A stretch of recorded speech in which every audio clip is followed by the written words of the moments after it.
Hi, welcome back to the last session of the day. We have made it to a full day of live panel sessions commemorating women artists and collectors on the International Women's Day. I'm so glad to see you guys here active. We're here to close the day and we're going to do it on Alicia Puig and Ekaterina Popova, and we're going to be talking about how to create our own opportunities.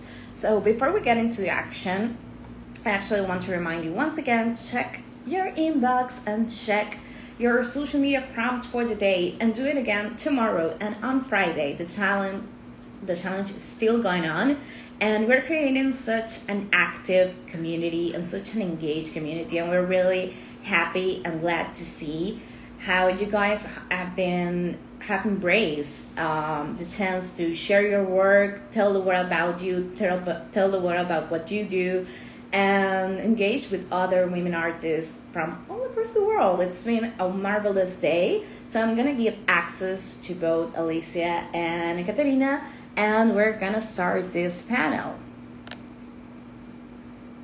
So give me a quick second to file. Just remember that you can share any thoughts, ideas, comments, anything that comes to mind with the good hashtag. Hi, Hi, Alicia. Hi, Ekaterina. Hi. This is amazing. We finally made it happen. Yay! This is our lucky shot. We had a few hiccups during the day, technology-wise. But we're here. But here, and it worked perfectly. So I'm so glad to have you guys here. These are the masterminds that actually made all of this happen and actually helped us gather this amazing group of women that we had the incredible chance to talk with and share so much knowledge and experience. So I wanted to take each of you like a few minutes, seconds actually, to present yourselves and tell us a bit about each one of you. Yeah, absolutely. Go ahead, Alicia. I'll let you have the floor. I already introduced myself today, so okay. You go first. Okay. Well, first of all, thank you so much for having us. It's such a pleasure. We love what you're doing, and I feel like we're aligned in our mission to support artists and to just bring more empowerment and education to the community. My name is Ekaterina Popova. I'm an artist and founder of Create Magazine, and also a master coach. I'm almost done with my master coaching certification. So it's really exciting. And I just love supporting other people on this journey because I know it's not an easy path. But now I feel like is our time because there's so many resources, so much technology and opportunity to create something for ourselves and for others. So good to be here. Great. Alicia, can you tell us a bit about yourself? I know you already introduced yourselves today, but for those who are joining, we want to hear about yourself. Sure. So my name is Alicia Puig. I am the curator and co-founder of PXP Contemporary. I also write for Create Magazine and help there. I do many things, but those are my main two. And I'm really excited to get into this conversation. It has been a great day of panel discussion so far, talking about a number of different important topics for women artists and creative. So I'm just really excited to get into this final panel of the day, and glad that we're all here and we can all see each other and hear each other. So thank you. Here and it's happening, and we're all able to join and talk with you, this amazing audience.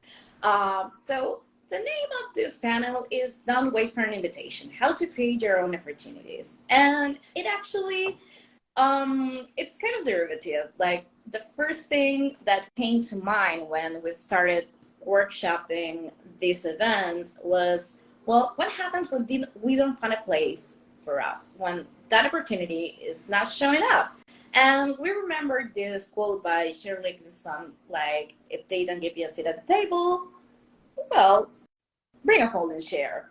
And if there is not a folding chair, create your own table. So practically, we're here to talk about how to create our own tables and create opportunities we're not seeing a lot. So I want to see, or I want to hear from your experience, when you see or feel that there is a lack of opportunities or a lack of spaces for the type of work or projects that you want to do, what is your course of action?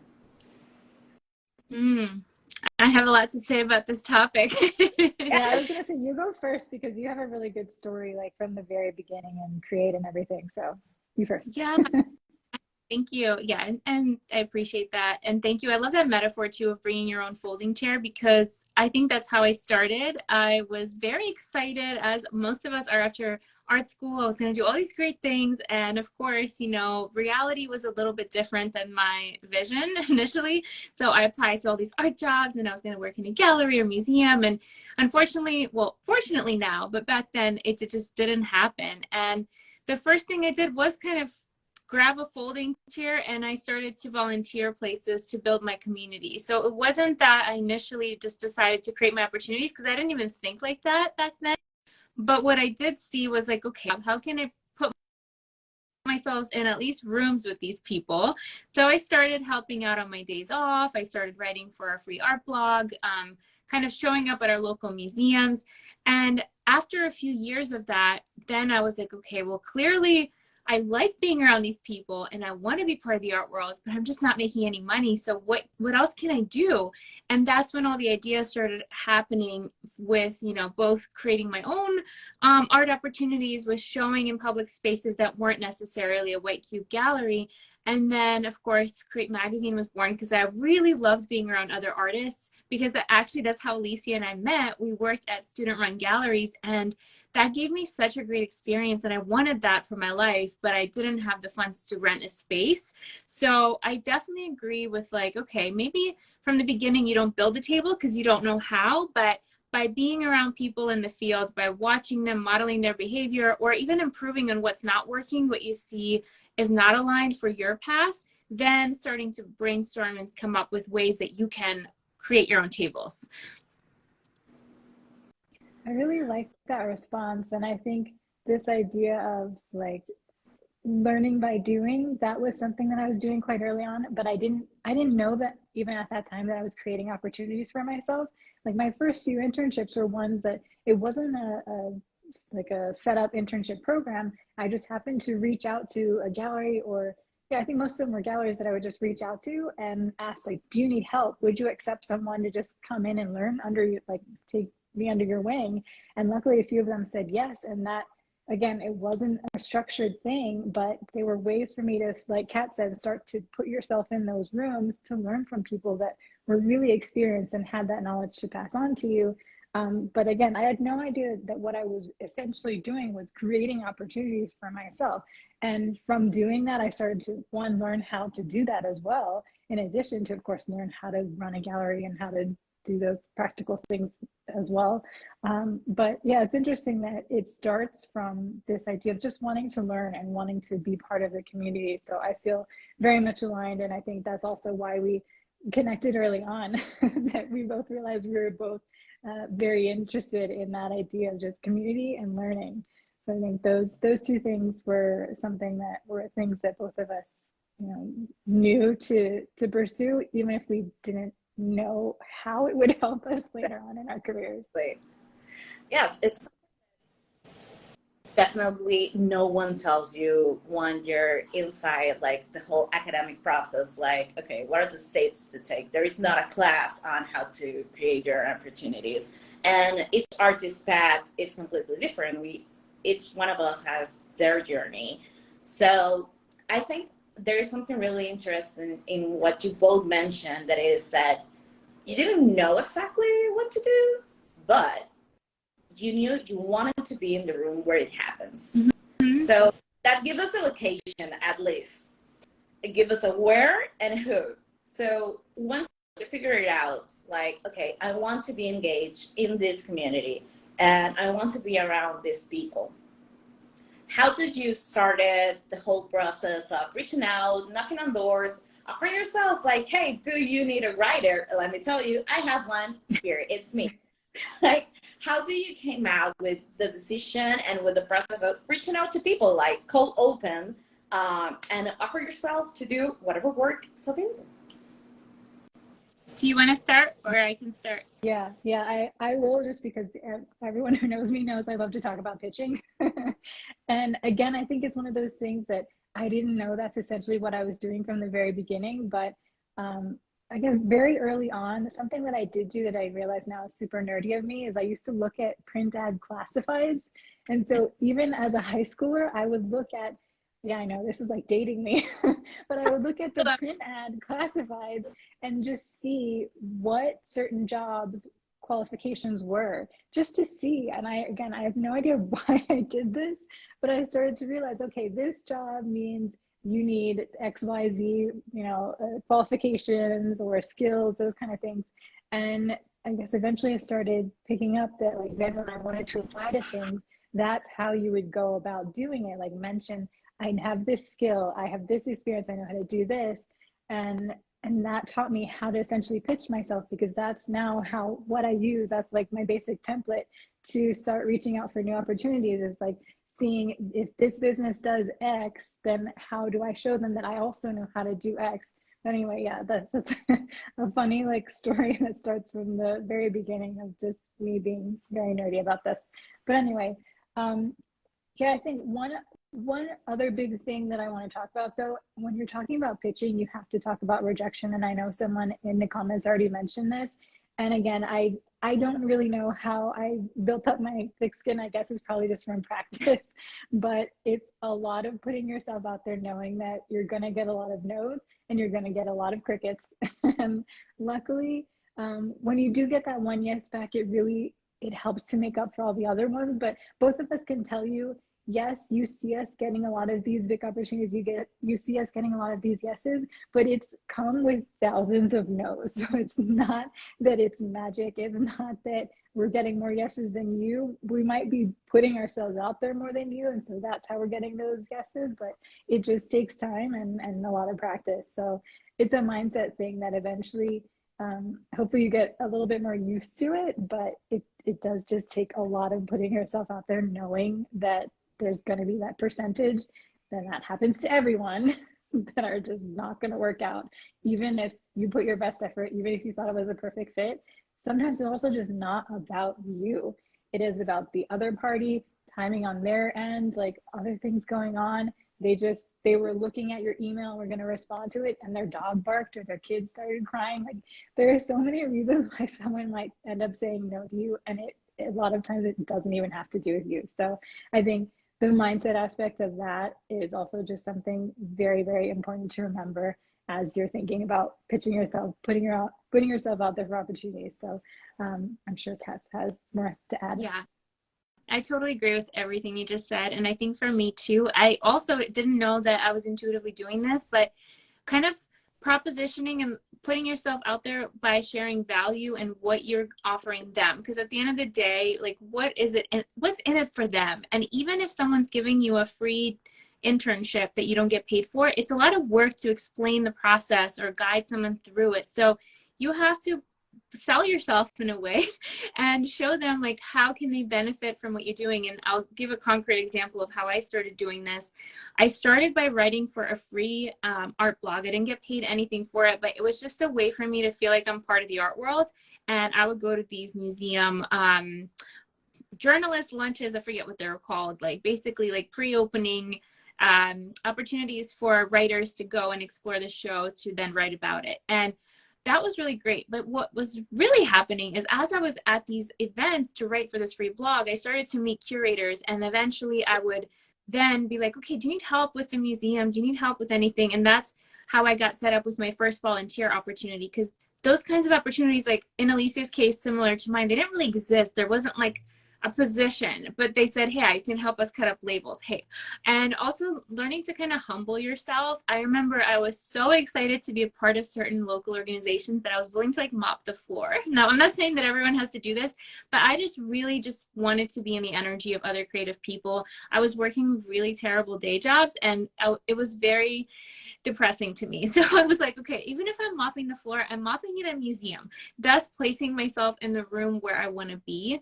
And that is something that really helped me along the way. And in terms of rejection, yeah, I just got a rejection last week, and I literally felt nothing. I'm so numb to it. I'm like, cool, next one, moving on. And it's this process of just continuously applying to things that you like, or writing to people that you want. Another great example in the business realm, and Alicia knows this too, we've been trying to get Jerry Saltz on our podcast for a long time, and we were persistent. We wrote to him, we emailed him many times, we even met him in person. And then when the lockdown started happening, something inside me said, try again. So I kind of caught him at a time where he maybe had a little bit more space in his schedule, and he was also releasing a new book. So timing, like Alicia said, is very important. Like, how can I bring him value with his book launch? And really positioning yourself during those times where you might be of service to that person, whether it's promoting them on your blog or featuring them on your podcast or whatever it is that you do. Or, you know, maybe even just they are looking for a certain type of work if you're an artist, and they're curating a show about nature and you happen to paint landscapes. So just thinking about it, not from a place of I'm not good enough, but like, how can you fit into their world? How can you be of service in their world? Ooh, I love that. Can I jump in and add one more example of this, just to like hone in that point of timing?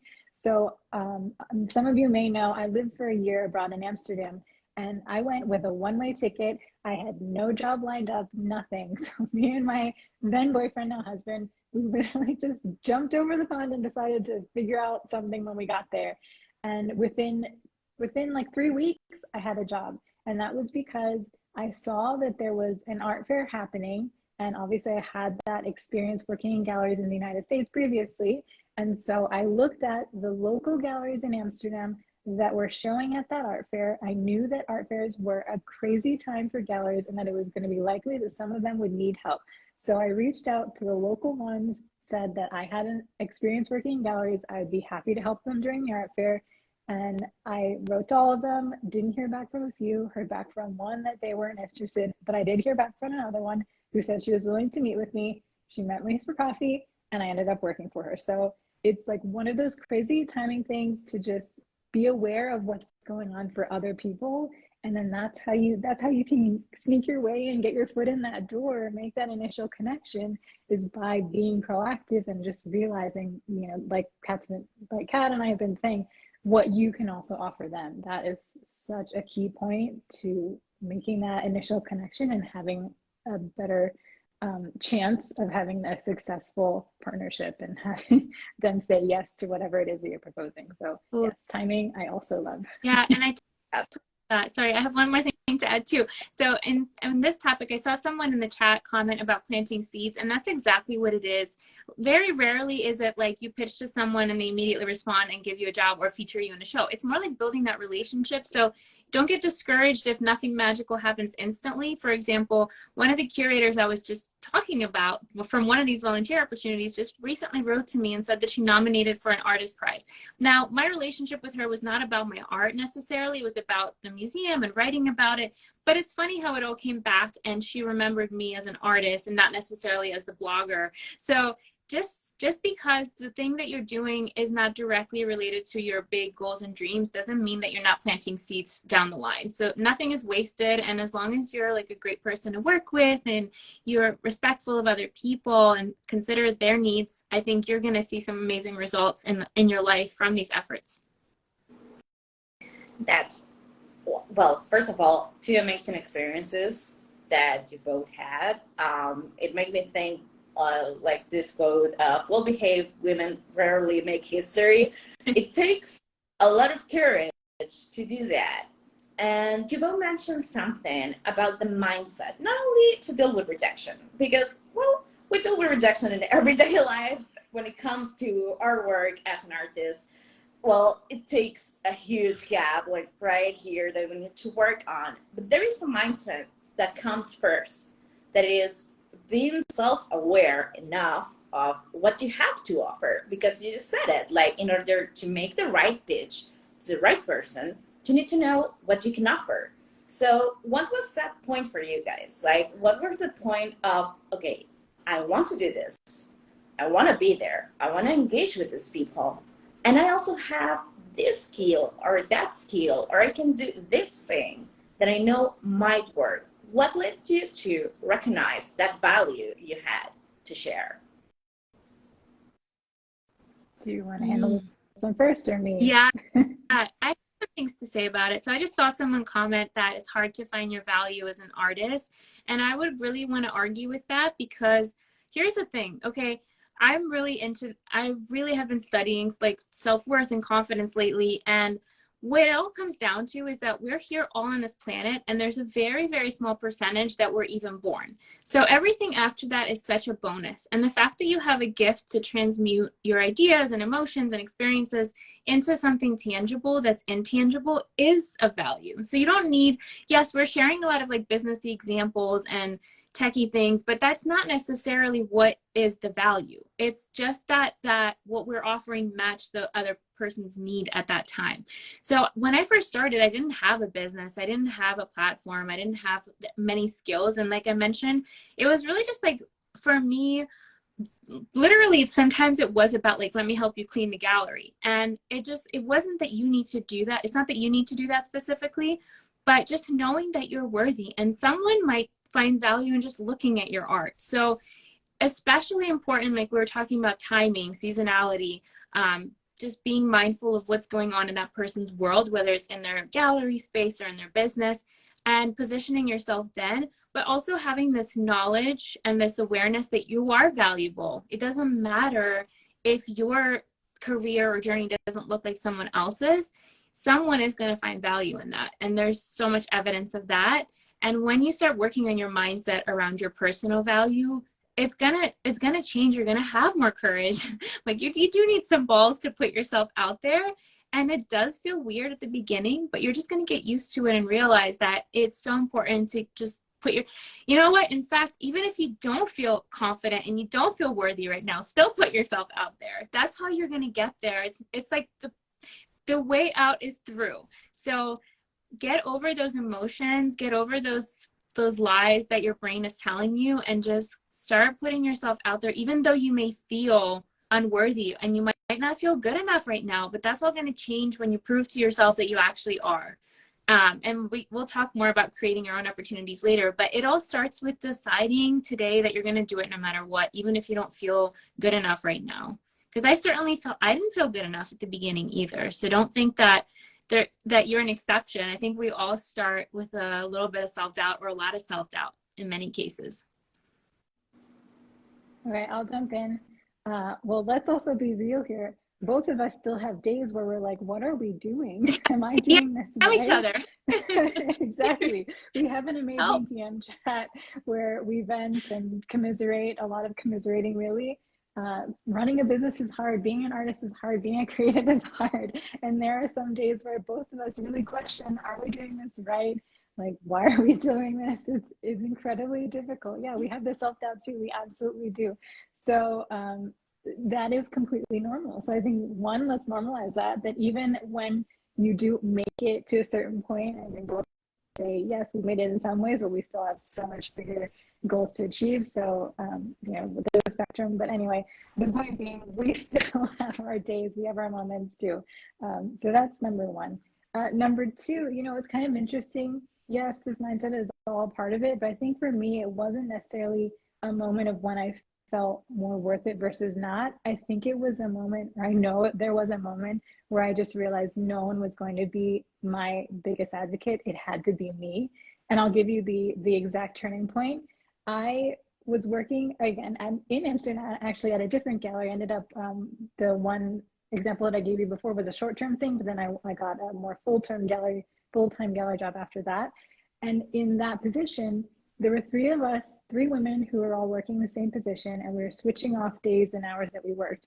And we were all in charge of sales, but on top of that, I was also in charge of putting together their new e-commerce website. So I was doing additional work in addition to still closing sales, because that was expected of us.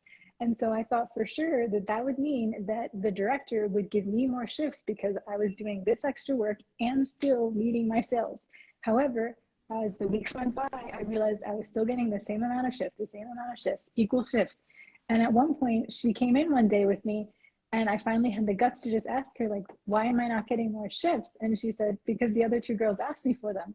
And my jaw about hit the floor because I realized it's not about your worth. It's not about your skill. It's about just asking and putting yourself out there. If that's something you want, you have to ask, because no one can read your mind and no one's going to give you those things for you if you don't tell them that that's what you want. And so again, it was not about the value that I provided. It was not about the skills that I had. It was simply about asking. And so from then on, I realized I cannot be quiet anymore. I know that I am introverted. That is my nature. But if I want things to happen for myself, I have to speak up. And so from then on, I have really tried to push myself to speak up, to ask for what I want, to pitch, to propose, and it's made such a big difference. So that is like my one biggest lesson to artists. You have to put yourself out there. You have to be your own biggest advocate, because no one can read your mind. No one's going to give you those opportunities for you, or rarely does it happen that you are handpicked for those kind of things. So you need to pick yourself and put yourself in those rooms. I love that idea that no one can read your mind, because besides, you're like, each artist is in their own journey, has their own goals, defines success in their own way. If you don't say what is it that you want to do, where do you want to be, no one is going to come knocking on your door and say, do you have anything for us? Is that something hidden, like that perfect thing that you made hidden in your studio? Well, that's exactly that I needed. And no one's going to read your mind. No one's going to see what you're hiding from the world. But you also mentioned something really important that was like, hey, still, we are convinced. Like, I totally agree with the fact that even in your worst day, that's the day that you need it the most, that you have to pick yourself up and put yourself out there and just make it true. Like, let's make this thing happen, even if you don't feel like all that, like you're checking everything on the list of requirements. I'm still gonna show up. But self-doubt comes in. And at that point, I want you to reflect a bit on this, on partnership, on community, on having a friend, a fellow colleague, someone to call back and say, hey, I have no idea. Like, if you can tell me what I'm doing, it will be nice. If you have any idea, more important, the sense of community, of strengthening these partnerships, of connecting with people that are in the same process has been for you. Totally. I can start. So for me, it's super, I mean, having Alicia on call is great. I mean, I'm very fortunate that we kind of evolved our journeys together, so we know what we're going through, and we can just, even sharing our challenge can be such a relief for me personally. But then as I started to create communities of my own, for example, like my membership or my coaching clients, sometimes it is hard. You want to hide, you want to like feel sorry for yourself and deal with whatever you're dealing, but actually showing up and helping other people is the way through that doubt as well, because one, it normalizes the challenges we all face, and two, it's that, I don't know who said this quote, but it's something like give what you need. So whenever you feel doubtful, go empower someone else, even if it's like a Instagram comment, or, you know, if you're not a coach, or if you feel, for example, you know, they say if you feel really broke, go give, even if it's like 5 cents to something that you care about. So it puts you in a place of empowerment, and it puts you at cause instead of feeling like a victim of your circumstances. And it shows you like what you are able to still create. And it gives you accountability. You know, so many times before I had my amazing membership, like, yeah, I could just like cancel all my meetings and say, but I am responsible. There's a calendar, like, unless, you know, I'm very ill, I have to show up even if I don't really feel like it. And most of the time, 99.9% of the time, I feel 100% better after I show up and do what I said I was going to do. So it actually, building community is the way to get through those challenges without letting it spiral or get worse, I believe, in my experience. Yeah, I think, you know, looking at both of our journeys, community has been invaluable. And it's not just the communities that we've built through PXP and Create, but we've also separately done things like masterminds and courses. And we're part of memberships with other women entrepreneurs. I mean, sometimes commiserating is just the most wonderful thing. You know, hearing someone else say, I am going through this too, makes you feel infinitely better because, as I mentioned, this is not an easy journey. It does take effort, it does take consistent work. And not only having someone else who's saying they're going through it with you, but knowing that other people are there, like Kat said, that accountability, it's so much easier to keep going when you know other people are there.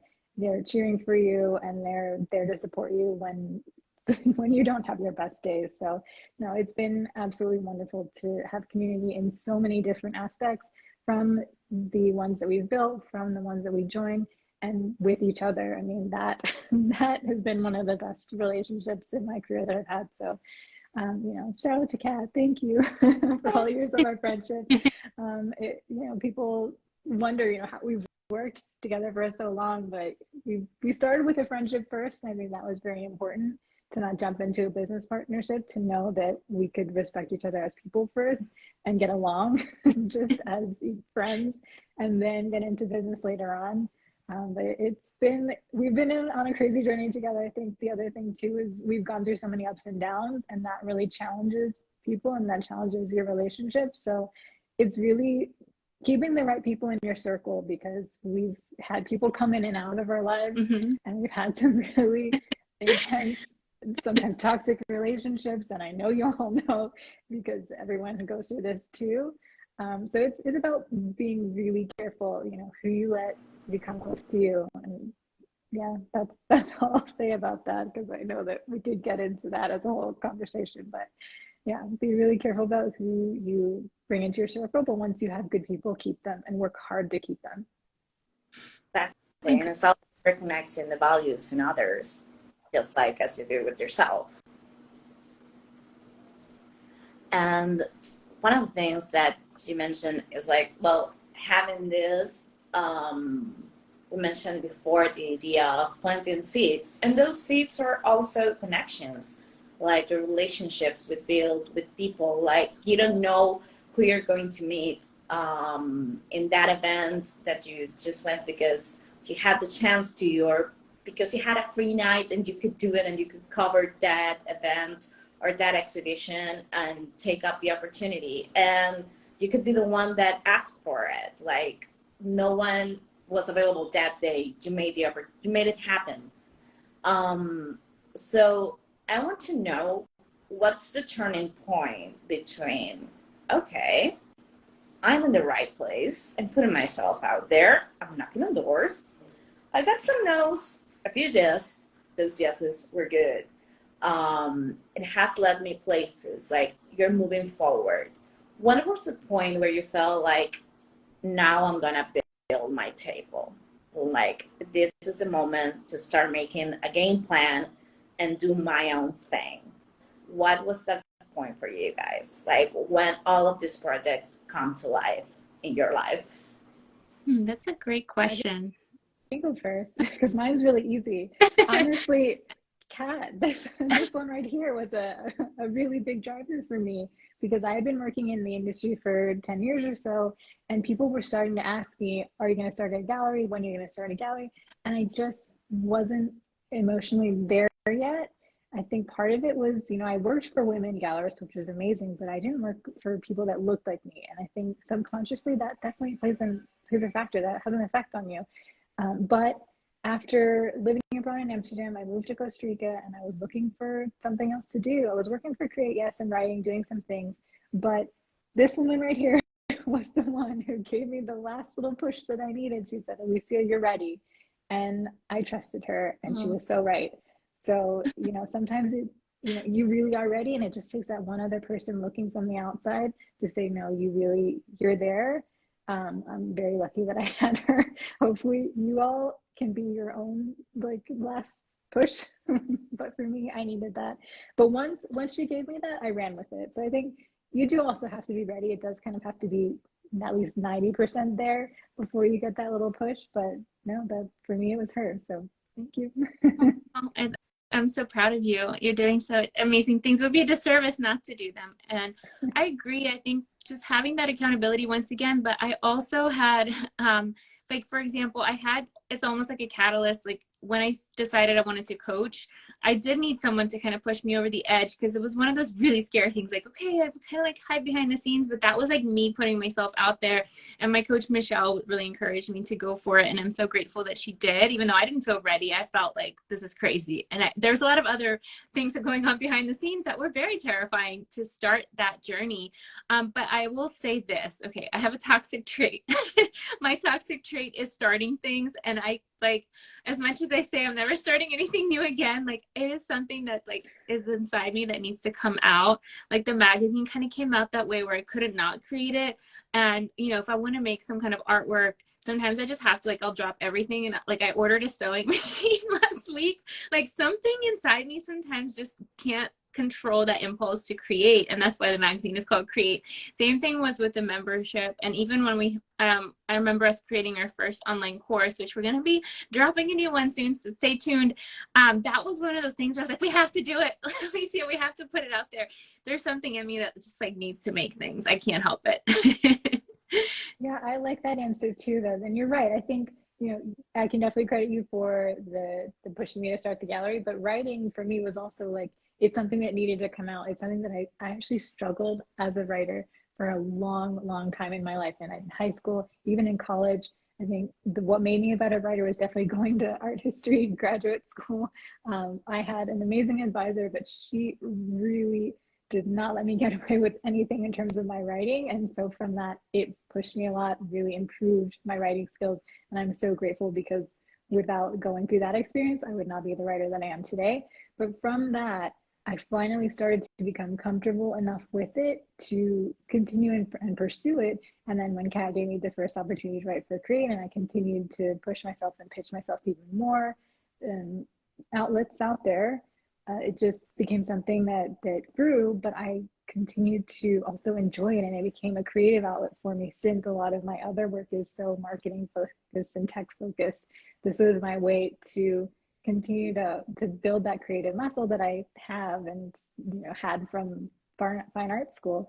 But yeah, like Kat said, it's one of those things that wasn't inside me, and it just needed to come out. So I absolutely have that too, where something, I have that idea and it just needs to happen, and I just do it. Yeah. I think we all have it. Like, some people have it with baking.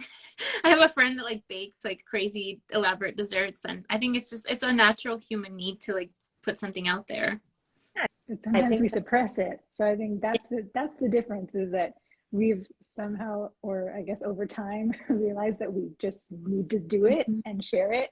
Whereas a lot of people, especially a lot of women, will still hide that, and maybe they do it for themselves, but they don't share it. So it's about letting it come out, and then also sharing it with others, because they're going to enjoy it and they're going to need it. And you never know, like, someone else may need it more than you putting it out there. Yeah, and one important thing that I want to say, I get this question all the time from people in the community, is like, how do I know it's going to be successful? You do not. So the difference is that I think when you're really passionate about something and that thing has to come out, whether it's a work of art or a book or a course or whatever you're creating, or a community or a business, it's trusting yourself and knowing that even if that specific thing is not necessarily the most successful thing you've ever done, you don't know what doors it's going to open. And I think that's been so true in our journey, like with our first very small book to a bigger book to like crazy opportunities. So yeah, trust yourself, and you never know what's going to happen. None of us have guarantee that anything is going to be successful. Yes, I think you touched a great point right there, both of you. There was something you mentioned, Alicia, like women especially, we have been thought like there is a societal construct around us that we second guess ourselves way more than other people. Like, there's statistics say most women won't apply for a job if they meet over 70% of the skills required, but men will, even if they have 30%, just give it a shot. Let's see what's happened. And we try to like over prove that we are worthy, that we are ready, that we can do it, or that it has to be perfect. And I think it's a great trait to develop this idea of a creative muscle. Like, every time an idea comes up and you put it out there, another one plugs in. There is another chance. So once you got this running, like, okay, things start happening, how does creating your own opportunities look like now at this stage in your careers? Ooh, I like that Yeah. question. Do you want me to Yeah, go first? go first. I mean, I think the simplest answer for me is I do the things that I really, really want to now. I think before early on, I would pitch a lot more and say yes to a lot more things. But now, because I have so many more businesses and because I have so many more different roles, my time is very valuable. And so I'm a lot more strategic, both time wise and energy wise, passion wise. It has to be something that I really care about. So I think, plain and simple, it's that. It's what am I most interested in doing? What do I feel most aligned with? And I think that's what I've been focusing on the most. Yeah, I love that. That's a great answer. I think for me, it's similar. It's like being able to say no to things that aren't aligned. And then also, for example, if I want to do something, like I really want to write, I'll give a concrete example. I want to write a personal book that's I've been kind of sitting on. There's a lot, like we wrote a book together. So like, we had a lot of projects, but it's weird now because it's not like this, oh, I hope it's well received. It's like, I'm going to make it work. I don't care if I self-publish or work with a publisher or how, like, it's just this knowing, it's like this deep confidence with certain ideas that like, it just has to come out. Does not need to give me any kind of specific results. It doesn't need to make a ton of money, but it just has to come out and it will be what it needs to be. Like, it's just like this more of a certainty that is there. So that's exciting. And that's the thing, like creativity feeds itself. Like once you start running like this whole process, one thing is going to lead to another. And this is going to lead us actually to the closing part of this panel. I have enjoyed immensely this conversation with both of you. The experiences on both sides and your share experience together. Give us an example of how we can build a community as women artists, and how can we rely on each other and actually remember like, hey, I do have a friend who knows how to do that. I'm going to give you her contact, and open the doors for others that come behind us. That is so important. So my last question for you guys tonight will be, what advice would you give to fellow women artists that are in this stance? Like, it could be at the beginning of their career, maybe define like a comfortable spot, but they're looking for something. They know they want to do something. They want to take it out, but they're not seeing exactly where could it happen. They're not seeing the time available or the skills or the resources. What would it take to give them that last push? Like, they're ready. They're 90% ready. We're going to give them 10% right now. We're going to be everyone's cat. Exactly. I will start by sharing that I think to me this is going to be a little morbid. I don't want to end on a morbid note, so I'll pick it up after that. But like, we don't know what tomorrow holds, and I hope we all live till we're 100, but we just don't know that. And I would hate for any of us to miss out and not really live up to our potential and see what magic we can experience in our life. I know for me, I like right now, if you told me this is the last week of my life, I would not have any regrets. And if I did, they would quickly come up and I'd be like, okay, no, I'm going to put myself out there in this way and I want to do this and that and that. And so if I'm checking in with myself every month or every week and being like, would I have regrets at this stage? Then I'm doing great. And it's funny because when you put it in that perspective, it becomes less about other people approving you or galleries choosing you or who gave you the stamp of approval here or there. And it becomes more like, what am I doing? And it like kind of levels the whole picture, and it makes you just realize like, it really doesn't matter if I want to paint a tree and put it on a wall and have a gallery show. I can really do that tomorrow. I can go rent a space downtown, or I can go to a coffee shop. There's really nothing holding me back. It's just the perception that I need someone to tell me that it's okay to go do it. And it was the same thing when I started coaching. Like, I was terrified because we had kind of like a little, situation where I was afraid of these certain people saying I can't go and do this. And I was letting that stop me from sharing something that I really wanted to share with my clients. And when I got over it, yeah, it wasn't comfortable, but it was like this freedom of giving myself permission and knowing that it's my life, taking ownership of your life. So not letting thoughts of other people, it's not even other people stopping us. It's like our thoughts of what other people would say or do is what's stopping us from putting ourselves out there. So that's what I want to say. I know it's not necessarily a happy thought, but I also know that you will feel so much better if you give yourself that permission. Just like ignore the voice in your head. It's just a voice. It's not going to stop you. I love that one. And I also love, like, you always give like very, very big picture. And I didn't feel like it was morbid. I thought it was really smart. So I'm going to give the opposite and go very, very, very specific. So we talked about when you're pitching, things like timing and things like showing off your value. I think when I do a pitch, I always try and read it from the other party's perspective. So whenever you're proposing something, go back and read what you're writing, read your pitch email, and read it as if you were them and see, would you want to work with you? I think as much as you can do that, that's going to help to really shift your perspective and realize like how you can make what you're proposing a definite yes. Like what was the quote you said to me yesterday from the book you were reading, Kat? Something about you can't let them say no, or I don't know, it was something like that. Feel stupid for saying no. It was that book called $100 Million Offers, but it's like, make offers so good people feel stupid saying no.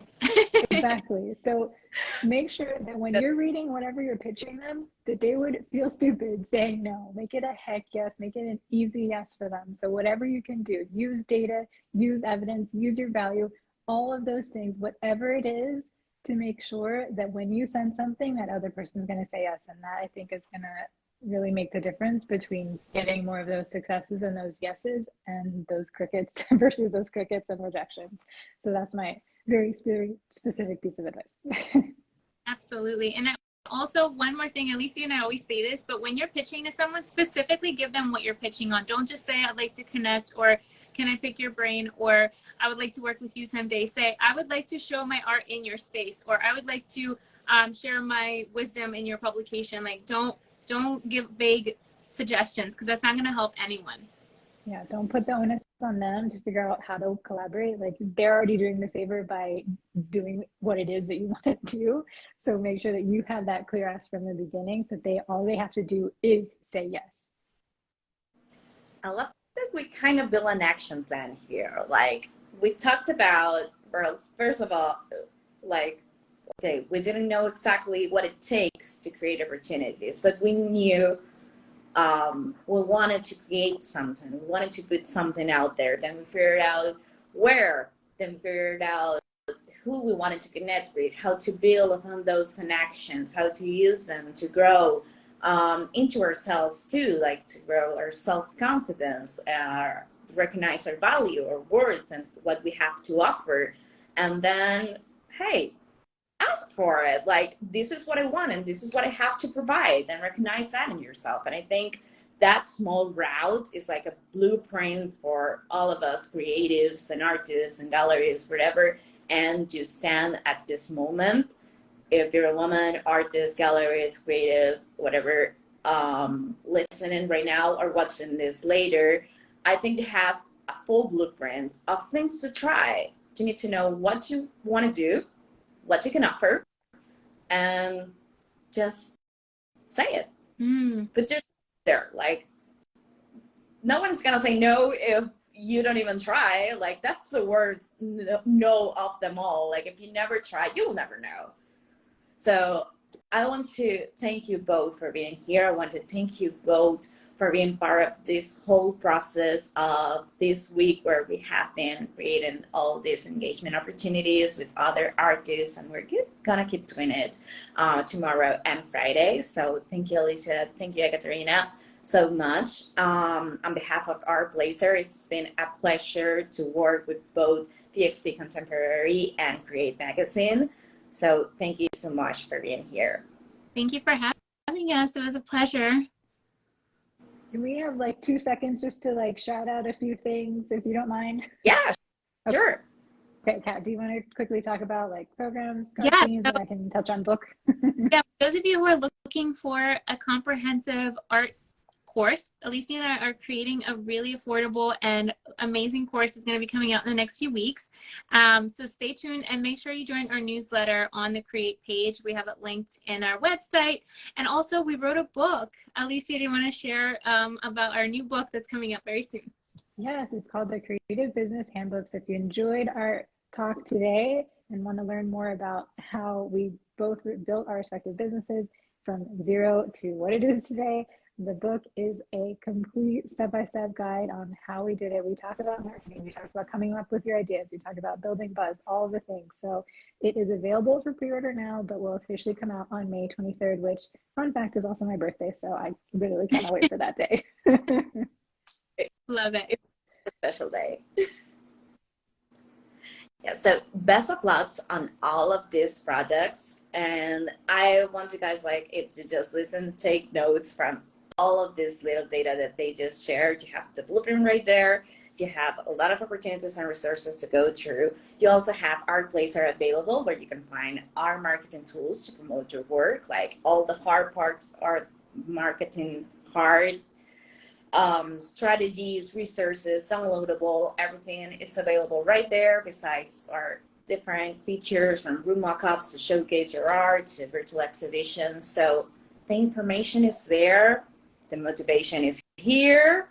Well, we want to see what you can do. Like, the best that can come out of this conversation is seeing all of you that have stayed all through today, listening, commenting, engaging in these conversations, doing your work and sharing it with the world. So thank you so much for being a part of this and creating this community and this movement around it.